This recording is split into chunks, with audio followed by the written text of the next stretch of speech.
Welcome everyone to this episode of Palmetto Guardian. Today we talk about the importance of history.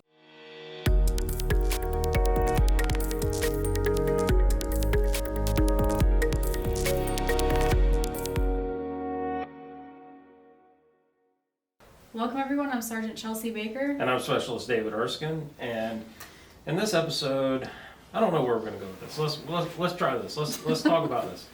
You know, how with your family and stuff, how much do y'all go back, like your lineage, and like, are your family a big family? I'm talking about, you know, and break out the photo albums. Oh, come look at this. This is when Baker was a little baby. You know, I mean, any of that kind of stuff. You got that going on in your family? No, not really that. On my mom's side, actually, I don't know who created it, but somebody created a book from, I honestly couldn't tell you how far it goes back, but it goes back several generations, and it's up to my generation right now. I don't think my nieces and nephews have been added yet, but somebody took the time to do the research, and we do have a book. On my dad's side, it's different. I know that they came from Italy, and I still have family there, but other than that, I don't really know much about my dad's side. So that's all I know. Yeah, my dad's side's a picture person. He's got albums upon albums of pictures, like random stuff that's not even important, but he's got dogs and whatever else. That's important. Oh my God, really, Baker? Hey, you know what? I'm gonna shout out your wife a little right now because you bring up dogs, and maybe if we get enough likes for this video, you'll get them a dog. I'm gonna say that's not a possibility at this point in time. Hey, you guys, if you're a listener watching, I tried. I don't know if we can get enough likes for me to get another dog. But no, my dad's a photo person. He took pictures, you know, as I was coming up and stuff, and so, you know, that's kind of our history of our family and stuff, Christmases and Thanksgivings, things like that. And we go back and, you know, from time to time check them out. And he's even got pictures of, I think even before when I was around, you know, like his friends and stuff, and cars and whatever else that he's owned. So that's been kind of nice. Mom's side of the family, not so much. My aunt did a lot of the genealogy. Is that the right word? Genealogy? Yeah. She did a lot of that and kind of documented that back. My dad's side of the family's almost purely Scottish. Really? Yeah, like. See, I've always wanted to do one of those just to see, because you hear people who, like, my whole life I've been told my dad's side's Italian and my mom's German and Irish, and it's like, but then people go all these years thinking that they're one thing or this thing or another, and then they do the ancestry, and then they find out that they're really like. Well, I mean, we're hodgepodge anyway. Even know. Scottish people aren't pure Scottish, you know. Well, yeah, I mean, the English are running around doing their thing over there, beating us up and whatever else. That's fine. I'm not bitter about it. I don't hold on to it. But I'm just saying, like, you go your whole life thinking one thing based off of the stories that you're told, but then when you actually dig into it, it could be something completely different. Yeah. Matter of fact, as we looked into it, my grandmother was adopted, and the family that gave her up Scottish, and so that's the bloodline. But the people who actually adopted her were of Scottish heritage also. So, like, even we can't even adopt into anything other than Scottish. All that's our family. Now, with that being said, I'm sure there's some Irish and maybe some Native American thrown in there, but for the most part, the Erskine side is Scottish. Now, my mom's side is Highlander. You know, we talked about this before. They're from Trinidad. My grandmother came here as a Trinidadian. Please don't yell at me. So can we get a reference? Yeah, somebody look that up real quick for me. But yeah, that side of my family is from that. And there are some pictures that exist. My grandfather on that side, actually, he basically dropped my grandmother off in the States and moved to Japan. So his tombstone and stuff's Japan. He came back. So you might have family in Japan that you have no idea. Right? That's crazy. So I need a Supra. Toyota Supra. So I have a relative over there. I need you to ship me a Toyota Supra. They probably don't even know you exist. Well, they should now, because I'm guard famous. Oh, okay. But because they listen to this all the way over there. All the way over in Japan. You don't know. There's somebody going, oh, I have a cousin now in America. I never knew. You know, like the old Subway commercials. Like, oh, I have a cousin. Oh my gosh. So yeah, but anyway, the point of this is, you know, as far as I go, like, that's a big deal for me to have you know, the heritage related things and to kind of know my family history, even if it's broken or weird or whatever. Just having something is nice to have.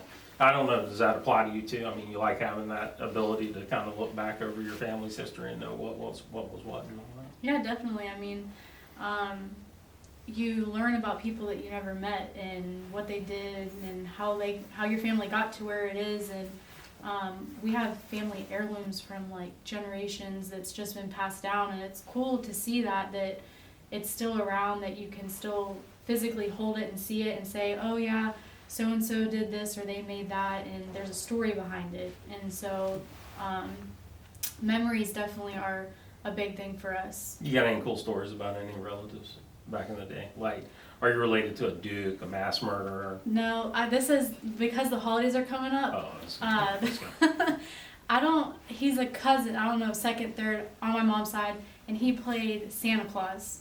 Like, he legit travels around and he's known as Santa Claus. nice. Couldn't tell you his name. I wish I Santa Claus. Well, We yeah, know his name. but I should have called my mom to get like more details, but he's like a famous icon for Santa Claus. Any chance he could come visit? I have no idea. I don't even know if I Can we get actually Santa ever Claus? met Can him. we get Santa Claus on the podcast? I'll make a phone call. We should. How do you know Santa Claus and I don't know this? Can I give you my You Christmas got, I list? can't tell you all my secrets. You got to figure out as you go. Can I give you my Christmas list? I mean, I could try. Let's get Santa Claus in here. Okay. Let's do it. I want Santa Claus for a December podcast. Oh gosh, if you're around, because you're deciding that you're gonna go all over the rest of the year. You never know where I'm gonna be. I'm gonna be a world traveler. Yeah. So maybe you can go to the North Pole and do a podcast from there. Oh my God, that's an excellent idea, Baker. Okay. Let's get in touch with Santa Claus. You got a line? Let's get a call into him. I want Santa Claus podcast. I'm gonna tell him my Christmas list, everything. It's gonna be awesome. Yeah, but you weren't good this year, so you're not gonna get anything. Baker, that's not nice. You know, words hurt. I'm just stating facts. And I mean, I have evidence. People see it twice a week. What I have to deal with. I am excellent all the time, Baker. Oh, okay. I am a loving, caring individual that puts needs of others in front of my own. Okay. That sounds like something off of a Hallmark card or something. No, it wasn't. Oh, it was from the heart? It was from the heart, Baker. Oh, okay. That was right here. That was in the fields, as the young folks say. Oh my gosh. But, Okay.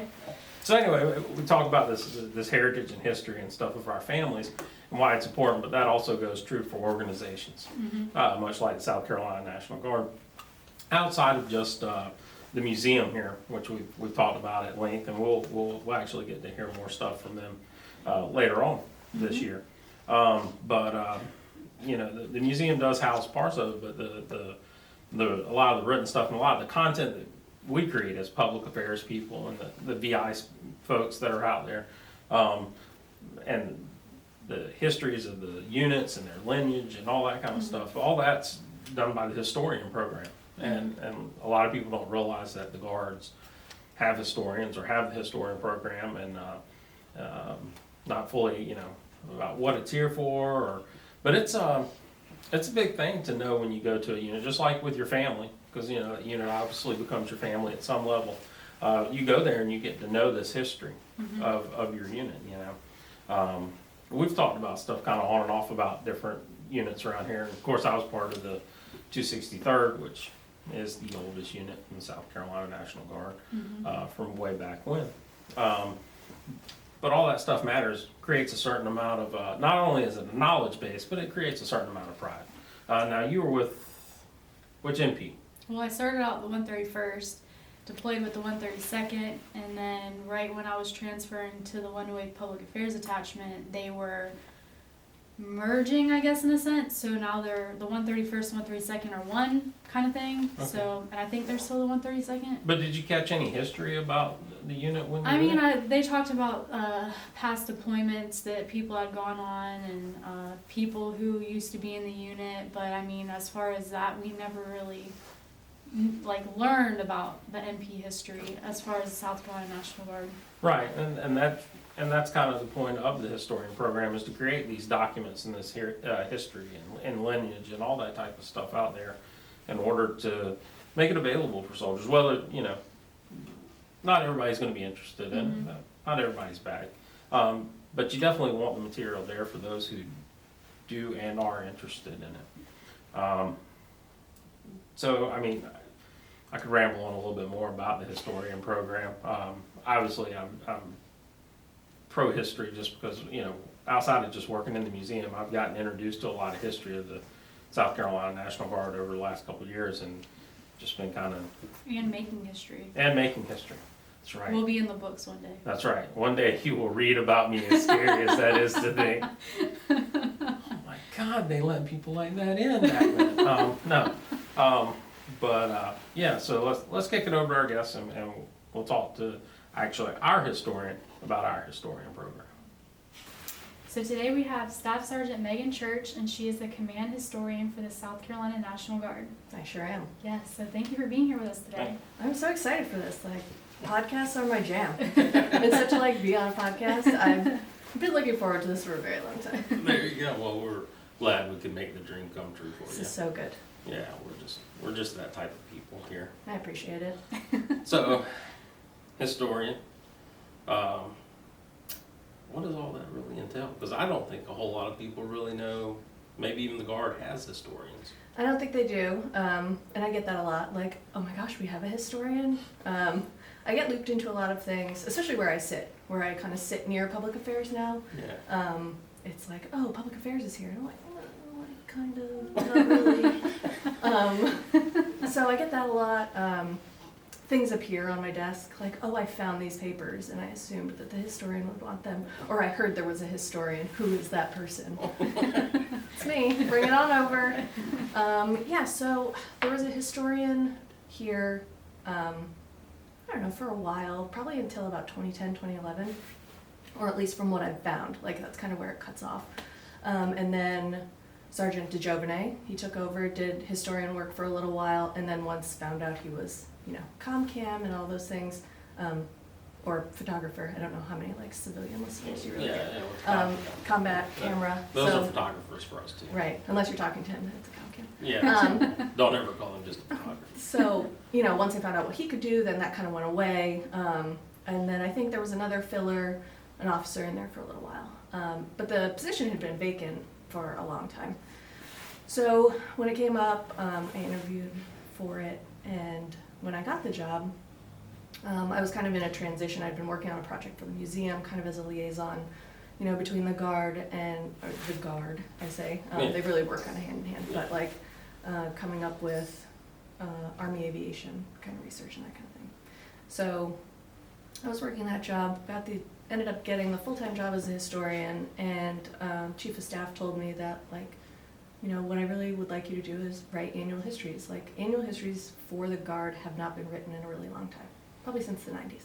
So that was number one task, let's pick up writing annual histories again. And it's just kind of evolved into this, if somebody asks me, what do you do day to day, it really changes all the time. Day to day. Yeah, it really, and it's not something, when you work full-time for the Guard, there's a lot of work to do all the time, and it has to happen really quickly. Well, when you're the historian, nothing. I would say by definition that shouldn't be quick. Yeah, right. We just go to sloth speed over here. And everything takes a long time. And everything takes a long time for a number of reasons, but you go down different rabbit holes. You start researching one thing, and I like to say this to people, nothing happens in a vacuum. You can never just research one thing. It ends up being 400 different things, and then you kind of start going this way, and you're like, no, I have to go back to this one thing I was working on. So, there's the annual history part of it. There's lineage and honors. It's a big one. Researching lineage and honors for each unit. For those who don't know what that is, you would consider that the birth certificate of the unit. Oh. So That's a where good they way to come put from. it. Yeah, it's the way people kind of understand it. Sometimes it's an adoption certificate, depending. All right. Well, Yeah, so researching those kinds of things, and really, if I get requests for anything, hey, do you know anything about this? Well, I don't.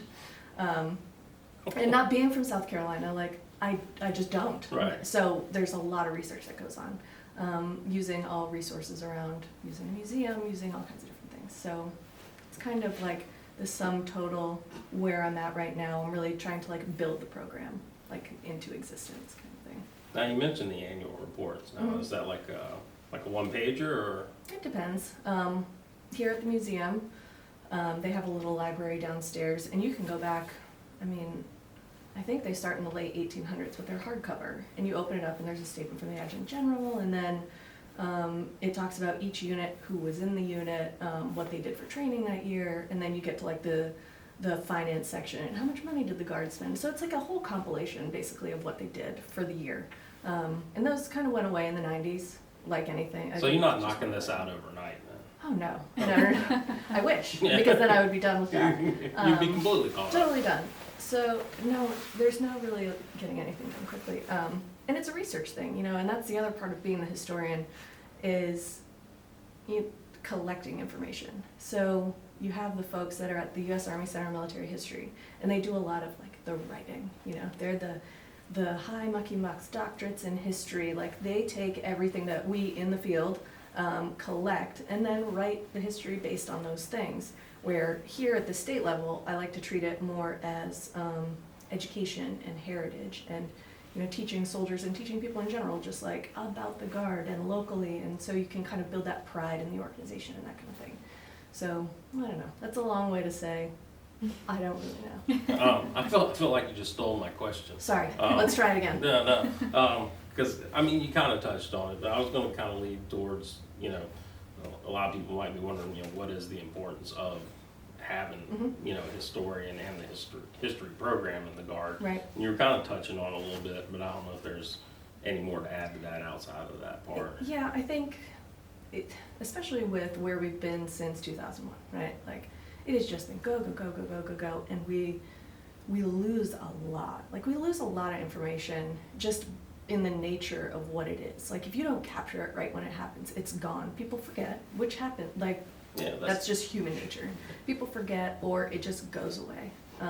And so this idea of trying to capture it now through like oral histories, like I could just sit down and, you know, you were with the MPs, so I could just sit down and say, talk to me about, you know, your deployment, and we would go through a whole thing, record it, transcribe it, and then that would be it. And that's the difference between public affairs and the historian, is that we take it to collect it, and it's not necessarily like, I'm gonna interview you and then I'm gonna go write an article about it. Like, I'm just gonna have it, to have that institutional knowledge and like that information from the soldier level or from the command level, or, you know, when you do the interviews with TAG before he retires, you know, that kind of thing. Like, you get an idea of what they've done, and so you capture it. And I think there's a part of it too where young soldiers coming in, you know, you've joined the Army, right? Joe knows that he's joined the Army and what that means. Well, you've also joined the National Guard, and you've joined the South Carolina National Guard. So like, let's explain to you what that means. Like, we have been, you know, you have your 1670, right? Yeah, that's right. That's And why it's then up there. 1670, so, you know, soldiers, the South Carolina National Guard started on April 2nd, 1670. Like, that is where we recognize our birthday.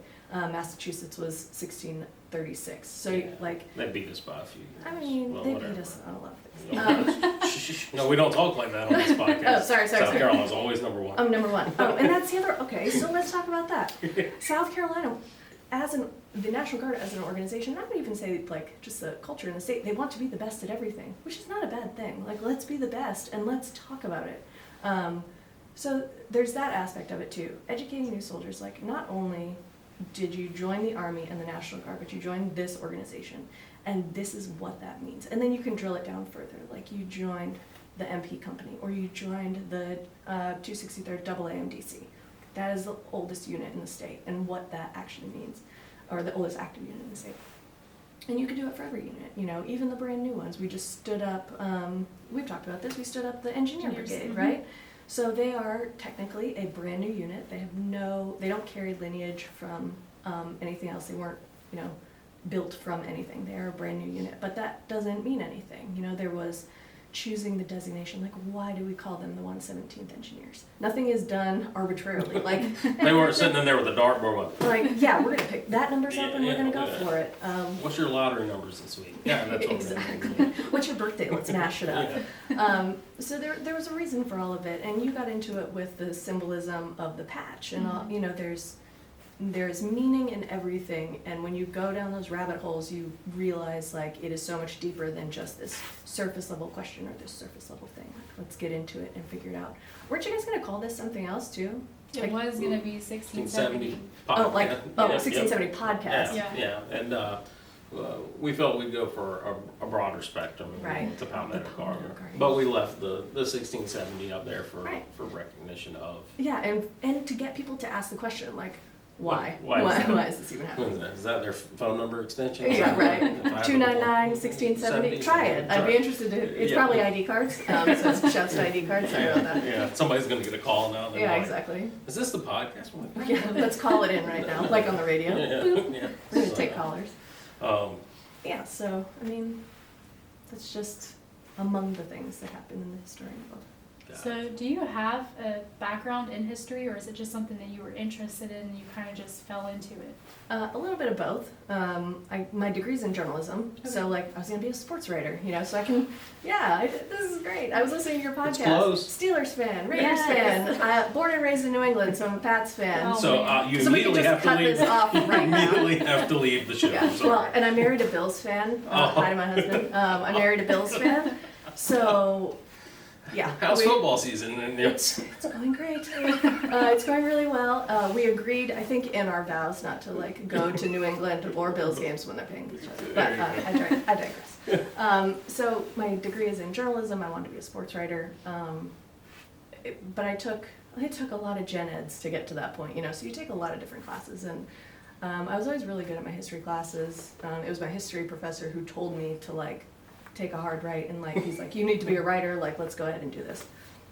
My dad has a degree in history, my brother has a degree in history, so growing up going to museums with my dad, it's just exhausting. I love you, Dad. But he's the reader, like he wants to know everything about everything, so every placard, everything with words, like we had to really read it. And my brother and I could blow through a museum in 30 minutes and he would still be like in gallery 1. We're still here. I don't even think he's made it through this one. Like he made it like halfway through and I was like, come on, Dad, we gotta go. So there was always just that kind of like understanding, deeper understanding, and wanting to research to know more about what it was. And that was kind of what I pushed on in my interview. Like, you had to have a minimum of however many college credits in history, which I had, but there was the research part of it, and I think the researchability and knowing who to ask, what questions to ask, and just that willingness to just keep digging until you find the answer. So sorry to anybody else who interviewed for the job and had a history degree. Apologies. But that's kind of where it all came from, and it just has gone away from like, I'm not writing battle analyses or anything like that. Some of my colleagues are brilliant. The other National Guard historians, when you have those feelings of like inadequacy in your job, like, am I doing this right? This guy's really good. Yeah, they're so smart. And I'm like, dang. Do I need to go back to college? Like, I think I need to take some classes. But they're brilliant. And again, not all of them are history majors either. Some are technicians, some are EGRs. Florida has an archivist who is a state employee as their command historian. Like it varies from state to state, what that looks like. So, you just kind of, I saw the job, I applied for it, I was like, yeah, I could totally do this. Yeah, this has to be something you like, because I think the whole time you've been talking about this, I was having flashbacks to social studies and stuff, in like middle school, and I'm like, I feel like a twitch coming on. I'm like, no more dates. No more. No, That's it. this war, and who was in it? No, And I'm terrible at that. Like, honest to God, I'm just not good at it. And I think that's part of it too, is being able to say, I don't know. And makes you want to go find it. yeah, I want to go find it. I'm going to find it. I'm going to make sure it's right. I'm not making it up. And I think people can appreciate that. Like, when they ask you how, what date did this happen or who was there for this? Like, I don't have to know everything. I just have to know how to figure it out. And that took a lot of pressure off, like the idea that I had to know everything about my craft. And then I kind of took a step back and said, no, it's okay. You don't have to. Like, let's just research it and get it right. That's the big one, is just get it right. That was a very intense, I'm gonna find it. I'm gonna find it. I eventually had a mental picture of you standing at your desk with a book, looking at the book, and I'm like, I'm about to come in there. I'm about to find the date I'm looking for. You're gonna open to the page I want. We're doing this right You can now. tell if you walk by and I'm standing with a book, I'm like, we are not leaving until this is It's done. just me and you, and we're gonna finish this right now. So true. That's so intense. I didn't know historian could be so intense. So You know, I'm we're very all a little impressed. quirky. Everybody's got their thing.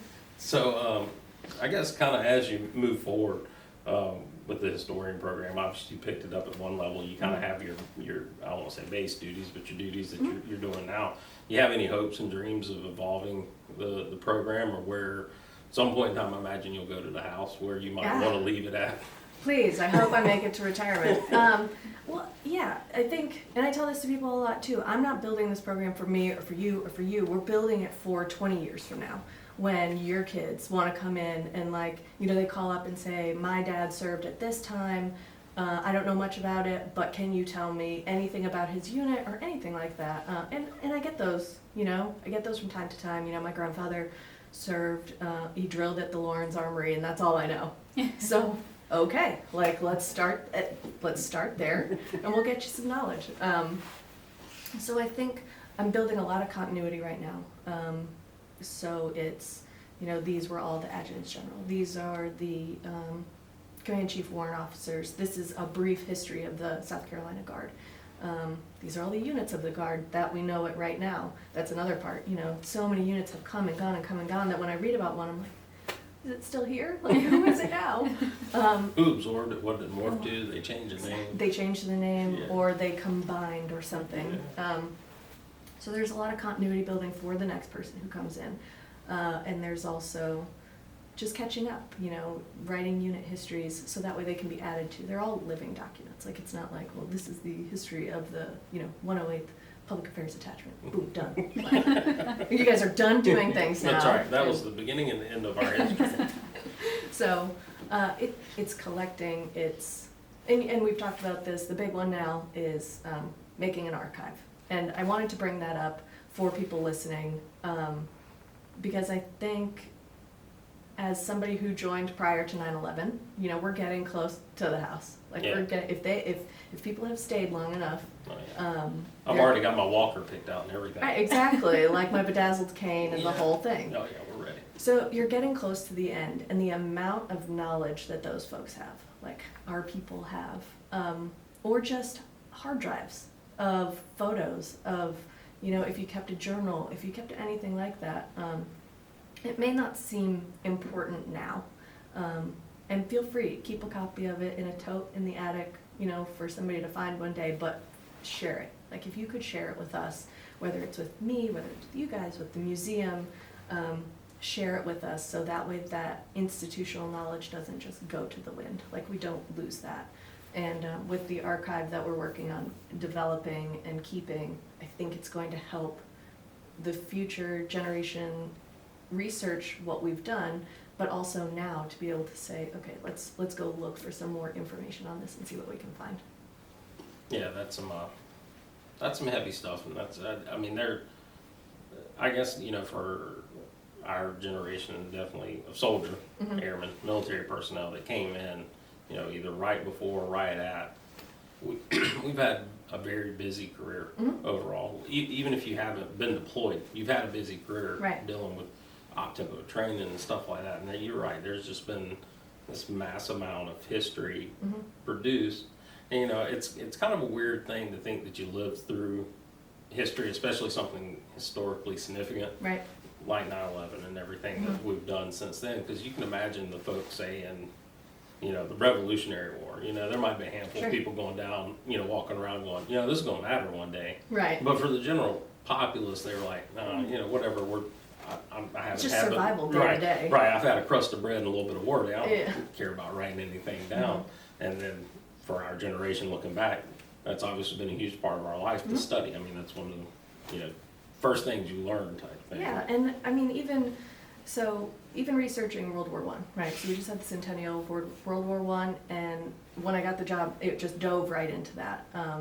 And when I was talking to museum folks, we were just pulling stuff from what they had, and there was a photocopy of a journal of in E5. He was with the 117th Engineers, and it was just his day-to-day journal, and he kept it every day, even if like the only entry was I took a shower today, or like I took a bath, you know, like that was but you could tell once a week he took a bath, like, and at the time that might seem mundane and like just whatever, but I think when you're researching to know what it was like at that soldier level, like, Yeah, that was field conditions. yeah, that's how it was. And you know, I dug this trench, or I built this house, or I stopped and helped this family, or you know, just the day to day. I talked to my buddy, you know, and this is what we talked about. We miss home. We think we might go home soon, or like, you know, they were still there after the armistice was signed. Well, we just think we heard that the armistice was signed. You know, like those kinds of things, like just from the soldier level, like this is what they were doing. And to read that while studying South Carolina in World War I just gives you a totally different perspective.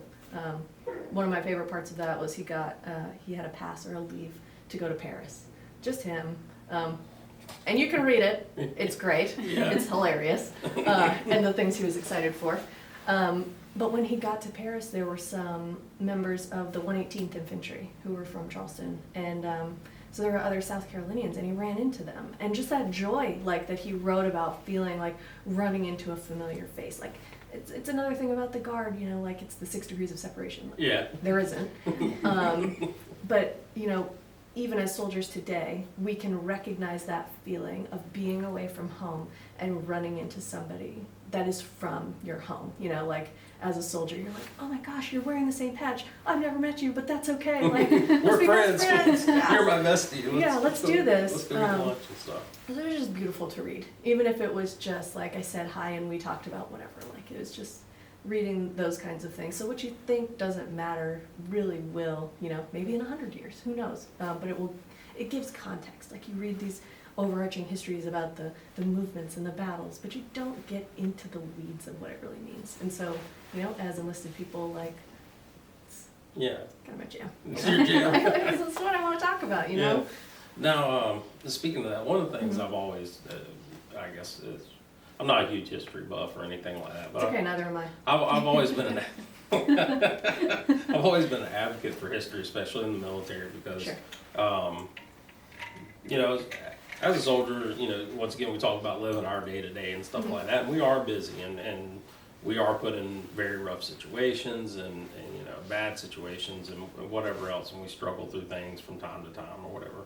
But I always like to, I think it's important for young soldiers and any soldier or airman, military member, to know the history of our military forces, because you look back and sometimes that puts things into perspective for Sure. you. You're like, yeah, this is terrible. You know, we've had MREs, you know, Right. 3 times in a row, and then, like you said, you mentioned this young man, he'd taken a bath once took a bath. Once a Yeah. week, you know. And had some pork. And had some pork. Some They found canned chicken, yeah. canned beans or whatever. So I think history is also important for that, because it gives military members a touchstone back to say, you know, these people did it. They did it. They survived it. Right. Their conditions was as bad, if not worse, than what we were in. I can pull myself together Yeah, and for keep sure. moving. I mean, it really hit home. I dug into the archives of the Post and Courier in Charleston. I had a friend who worked for the Post and Courier, so he kind of like navigated me the right way. And what they did during World War I is if your soldier wrote a letter home, you would read the letter and then give it over to the, I don't think it was called the Post and Courier at the time, but to the paper, and they would publish it so that way you could kind of hear, it was the war stories, like what's going on the front line. And one of them I read, and oh, it was just brutal. Like, he said he had survived a battle, and he said, tell everybody at home, this is just paraphrasing, but when I saw the bodies of the South Carolinians were facing forward. Nobody turned and ran. They were facing forward. They were facing the enemy when they fell, and make sure everybody at home knows that. I'm like, Yeah, I'm I saying need to take a break. I'm Like, saying you have a very hard job. Yeah. Like, you're an emotional roller coaster. I'm an emotional wreck anyway, but like, dang, you know, like, this is what you're writing home to your family. Like, be proud of us. You're right. Like, this is what's happening. And so, you know, me now, I'm like, well, dang, I had to go to drill. You're Like, right. But, you know, this is what it was, and they were National Guardsmen, and it's just, it does put it in perspective, and just reading even stories of other soldiers now, like, you never know what somebody else is going through, like, And it's not to make anybody feel bad, like, oh, we don't do anything. It's to know that those are the people you're following in their footsteps. Like, Right. those are your people. Those were people who served in your unit. Like, you carry that name on. Right, and it's not uncommon. I mean, they got down and stuff just like we do nowadays. And I'm sure to them, they look back to the people who came before them also, same way that we should be Right. doing now. And that's why they pulled themselves up by their britches And kept going. and kept going. Mhm. Now, I do kind of have like a personal, like, kind of question. I'm excited. Let's move. Let's do this. So I'm always under the perception that, you know, South Carolina historically is just one of the most awesome military states of all time. Right. Um, So is Do you- Maine, which is where I'm from. Come on. Come on, I just need you to confirm it. No, for no, me. no, it is for sure. And like I said, it's a proud people, it's a proud state. Like, and I think especially as from a ways, you know, like you can see that, and you can see how proud they are of who they are, and that you're, you know, if they welcome you into the club, you've made it. Like, Well, see, my wife's from Texas, and we talk about proud of where they're from. well, yeah, and so I moved her here, Okay. which was a mistake because that was about a 2-year fight in our marriage. Mhm. But anyway, eventually we won. Yes. Yes.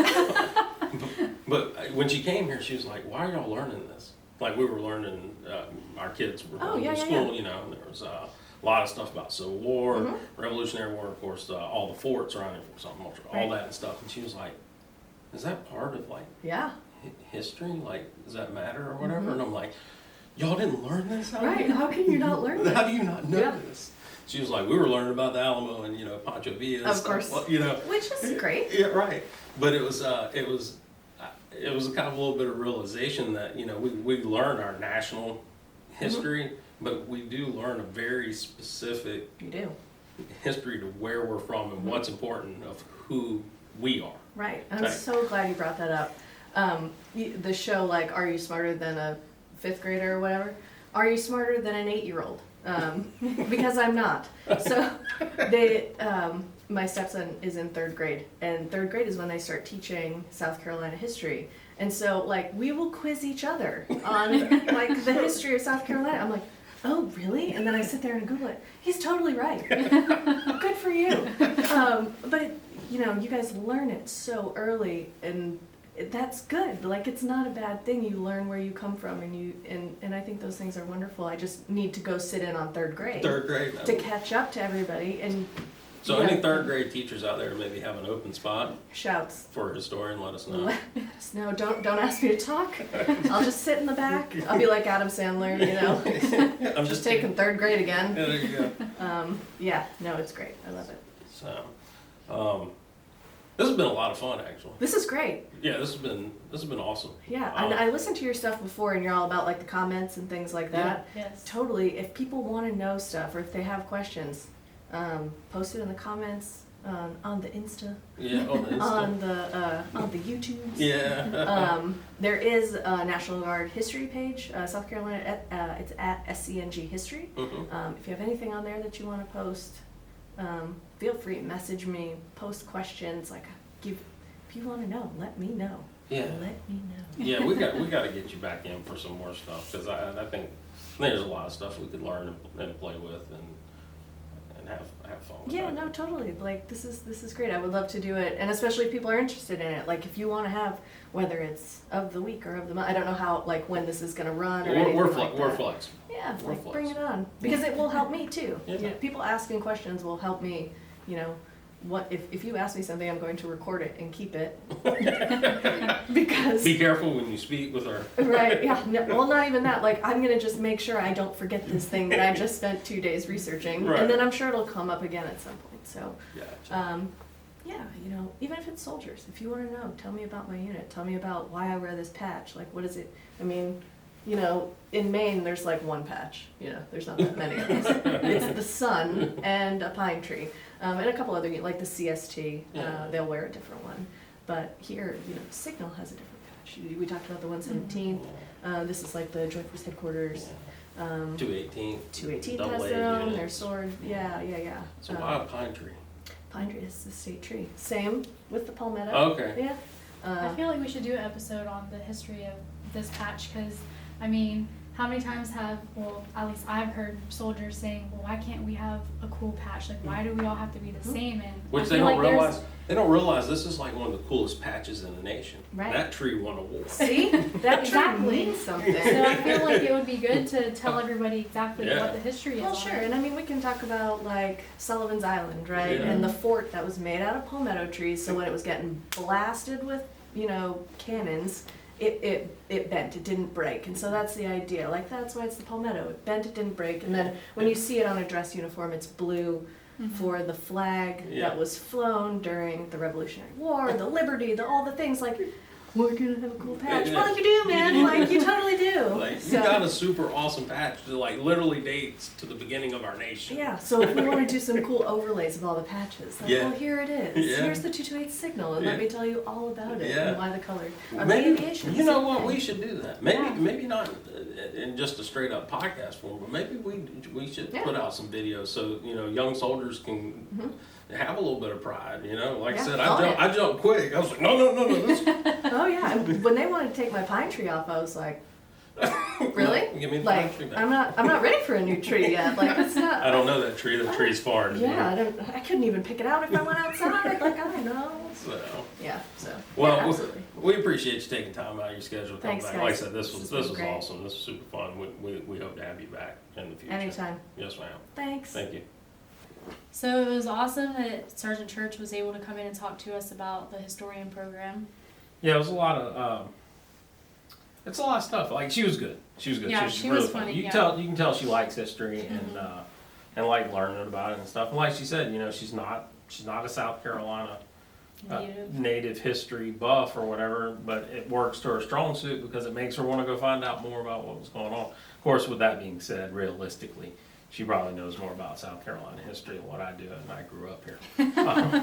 So, Yeah, but it's her job. She does it Monday through Friday. Yeah, I know, but I wish I had I love learning about history, but I can't retain it. Like, I love social studies in school and everything, but I just couldn't that remember. explains so much about our work relationship. Yeah, I mean, that probably explains a lot, but I mean, I like learning about it, but then Yeah. whenever I try to have a conversation with somebody, I don't remember all the facts, I don't remember names, so it's like, I just sit there and listen. But it's good information to learn, and it's cool because you don't realize a lot of the stuff that we've done in the South Carolina National Guard for the state and all that. So it's really cool that there's a program out there to keep all that history together and to figure it out, because like she was saying, they get phone calls all the time where their grandfather's retired, their dad's retired, or passed away, and they want to learn about what they did in the military, and they can come to us and ask, and we can give them the information that they're looking for, and it gives them a sense of pride knowing what their family members did and what they were a part of. Yeah, because I think a lot of times we kind of obscure what history is. When people say history and think, oh, that's Revolutionary War, Yeah. blah, blah, blah. I mean, Stuff that happened last week is history. Yeah, yesterday was history. So our I guess current or modern type history or whatever is still a huge part and very important. Obviously being from South Carolina, talking about the point of state pride and being proud of the South Carolina National Guard as a whole, and always thinking that you're the best, as it were. It's not thinking, people. It is. It is. It's just bottom line fact. I think the history program helps, feed into that, which is a good thing. A good thing. Guardsmen, air and Army side, had state pride. I mean, for Pete's sakes, the Air Guard's called the Swamp Fox for a reason. He was our man, as it were. He helped change the face of war, really, I guess, to a certain extent, and the nation. I got a history person in the room, so for people who are watching on video, that's why I was looking that direction, because I was waiting to see if he looked at me and went, no, idiot, no. shut up. Because that's how we learned it here, buddy. That might not be true for the rest of the nation, but here, he's the man. Yeah. It's cool though, because it gives us a purpose, and it explains why our job is so important, because yes, our job is to tell the story of the South Carolina National Guard, but in a sense, we're also documenting that so that we can look back on the past years and show this is what we've done as the South Carolina National Guard. Now, as we talk about state pride and stuff, of course, you you were transplanted here at a young age. Yeah. I mean, do you still hold any loyalty to Pennsylvania? I mean, I know you're an Eagles fan. No. Why do you have to keep doing that? You do that on purpose. Because you know you're just pressing my buttons. See? More evidence that they see what I deal with. Yeah. But I mean, no, like, I mean, I still have pride from being from Pennsylvania and, like, I mean, sports, obviously, we've talked about that, Yeah. and that's a big thing, but I mean, South Carolina is my home. Like, I mean, that's all I know. I've been here since I was 7, and I have some memories of growing up in Pennsylvania, but not many, and this is what I know. we'll so. make you an honorary South Carolinian. Oh, thanks. I've been inducted. Yeah, I mean, we'll excuse the Eagle fan thing, and we'll move on from that. But I'm gonna hurt you. but yeah, I mean, once again, the history program or the historian program in the South Carolina National Guard is a big deal. Plays a huge part, and it'll play even bigger part on down the road. You know, and that's what it's there for. And like she said, it's a lot of work. It's a lot of work. It's not something where you sit down and You're just behind a computer, just on Google, like yeah. you're making phone calls. You're going to armories. And, You're going through books and pamphlets. and she's and- over at the museum all the time, Yeah. looking at stuff and verifying it. So, yep, history. It's a big thing, both personally and professionally. Yep. So, and for any of the younger soldiers out there that may be listening, definitely take time to come through the museum. You know, if you want to know the history of your unit and where it came from, why it's named, why the patches and this and that and everything else, then, you know, this is to let you know there is a program. That information is out there. Take the time to learn it. You know, have a little bit of knowledge about who you're representing. It's worth it. It helps build, like, you know, pride, like I said, and esprit de corps, as it were. I just wanted to say that. It's a fun word. But yeah, it helps build that type of thing. With that being said, make sure that you're liking and subscribing on YouTube and on iTunes to the podcast. We're still tracking that 500 subscriber mark. It would be nice if we hit it before Christmas, but I don't know. I'd like to have a New Year's one. Like hit it on New Year's. New Year's? Yeah, like having the ball drop, you sitting there watching YouTube, And it just boom, and click 500. over to 5. You know, All right, there you have it. New Year's. New Year's. 500 subscribers. Yeah.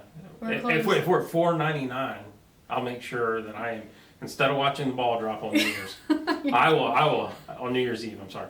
I will have YouTube pulled up, and I will be waiting for the subscriber number to click from $4.99 to 500, and we'll film a live reaction of it. Oh gosh, that would be awesome. Yeah.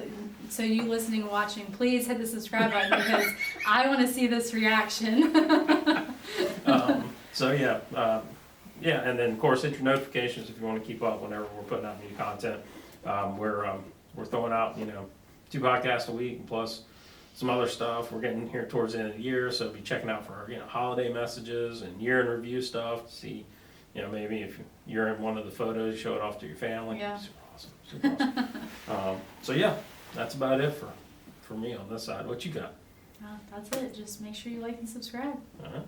All right. Well, I'm Sergeant Chelsea Baker, And I'm Specialist David Erskine. and we'll catch you in the next episode.